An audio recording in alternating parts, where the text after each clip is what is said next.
Today we are making the ultimate St. Patrick's Day hangover cure, a proper full Irish breakfast. And trust me, if you had a few too many pints, this is exactly what you need. Let's start with 250 grams or 2 cups of grated potato. So once they're grated, grab a clean kitchen towel or cheesecloth, wrap them up and squeeze out as much liquid as you can. Some people like to use just grated potatoes, but in some parts of Ireland, they mix it with 250 grams or 2 cups of mashed potato for a softer, creamier texture inside while still getting that crispy outside. To that, we're mixing in 80 grams or half a cup of all-purpose flour, half a teaspoon of salt, and half a teaspoon of baking powder. Then we're tossing in 1 egg yolk. Now we're going to add in half a cup of milk, but don't dump it in all at once.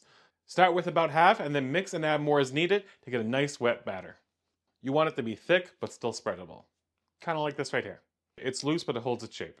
Now heat a non-stick pan over medium heat, add a little bit of butter and a splash of oil, then drop in small scoops of the batter. Flatten them slightly and cook for about 3 to 4 minutes per side until golden and crispy. You want them relatively thin so they cook all the way through. Once they're done, pop them onto a plate or tray, keep them warm, and let's move on. Place the skillet to medium heat, then add in a drop of oil. Then fry up 4 to 6 bacon rashers or normal bacon, then move them to a tray and keep them warm. Next, 6 Irish-style sausages, or as many as you want to eat. They don't have to be Irish, use what you have. Cook them until brown and cook through, then place your sausages on the same tray as your bacon. Add a bit more oil to the pan and add a few rounds of black pudding, and if you have it, a few rounds of white pudding.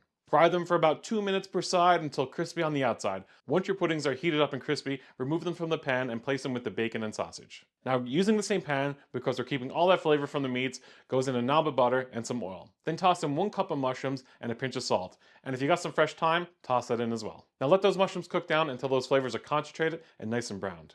Push the mushrooms to one side of the pan and add a bit more oil. Cut the tomato in half and place it cut side down for about 2 to 3 minutes until it gets a nice sear and softens up. I mean, with all this meat cooking, we need some veg to balance things out. I mean, that's how it works, right? Start with a non-stick pan over low heat. Toss in a good knob of butter and gently cracking your eggs. Don't touch them, let them cook until the whites start setting.